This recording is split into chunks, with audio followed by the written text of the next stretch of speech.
Shop number 144। गुल plaza की shop number 144 का शटर आधा गिरा हुआ था। बिजली बंद हो जाने के बायस अंदर अंधेरा था।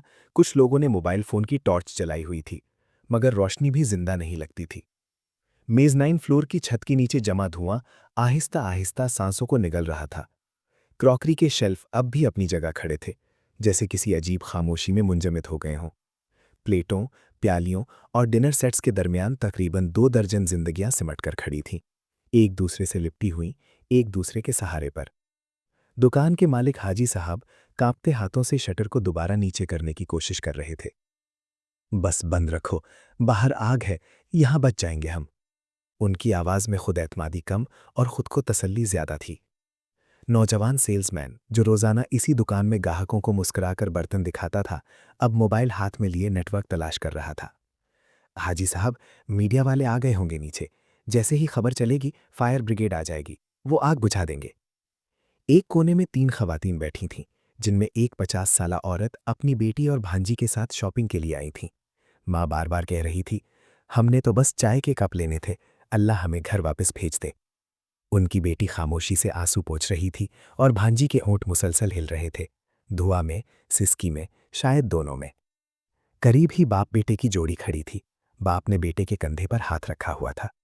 डरना नहीं, मैं हूं ना बेटा। बेटा शायद 10 या 11 साल का था। उसकी आंखें शॉप के कोने पर जमी थीं।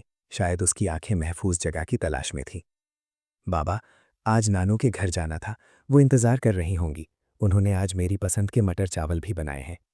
ये कहते हुए उसकी आवाज़ टूट गई और वो दुकान के कोने में जाकर सहम गया, जैसे वहां छिपकर आग को धोखा दे देगा। एक जवान बहन अपने छोटे भाई को सीने से लगाई बैठी थी। अम्मी ने कहा था ज्यादा देर ना करना, क्या पता उनको हमारी खबर हो या ना हो। भाई ने सर उठाकर कहा, आपको कुछ नहीं होने दूंगा आपा। बहन मुस्कुराने की कोशिश में रो पड़ी। दरमियान में एक 5 अफराद की फैमिली थी, माँ, बाप, 2 बेटियां और एक बेटा। फर्श पर रखे डिनर सेट्स के डब्बों पर हाथ रखते हुए माँ बोली, बस ये आखिरी खरीदारी थी, ईद के बाद शादी है, मेरी बच्ची का घर बस जाएगा। बाप ने आसमान की तरफ देखा, जैसे छत के पार कुछ नजर आ जाए। अल्लाह करे हम सब सलामत बाहर निकल जाए। करीबी दुकान का एक सेल्समैन भागता हुआ अंदर आया था। मेरी दुकान पूरी जल चुकी है, मैं इधर छिप रहा हूं, ये दुकान महफूज है ना? किसी के पास जवाब नहीं था, मगर सबने सर हिला दिया, क्योंकि उस वक्त झूठ भी उम्मीद लगता था। दरवाजे के पास एक सिक्योरिटी गार्ड खड़ा था। वर्दी पर कालक जम रही थी। फोर्सेज आती ही होंगी, मैंने देखा है, वो सैलाब जलजला सब आफका में पहुंच जाती हैं, हमें भी निकाल लेंगी। उसके अल्फाज मजबूत थे, मगर आंखें खाली। वक्त गुजरता गया, धुआं गाढ़ा होता गया, सांस लेना मुश्किल होने लगा। किसी ने कहा, हमें रेस्क्यू वाले बचा लेंगे, बस थोड़ा सब्र।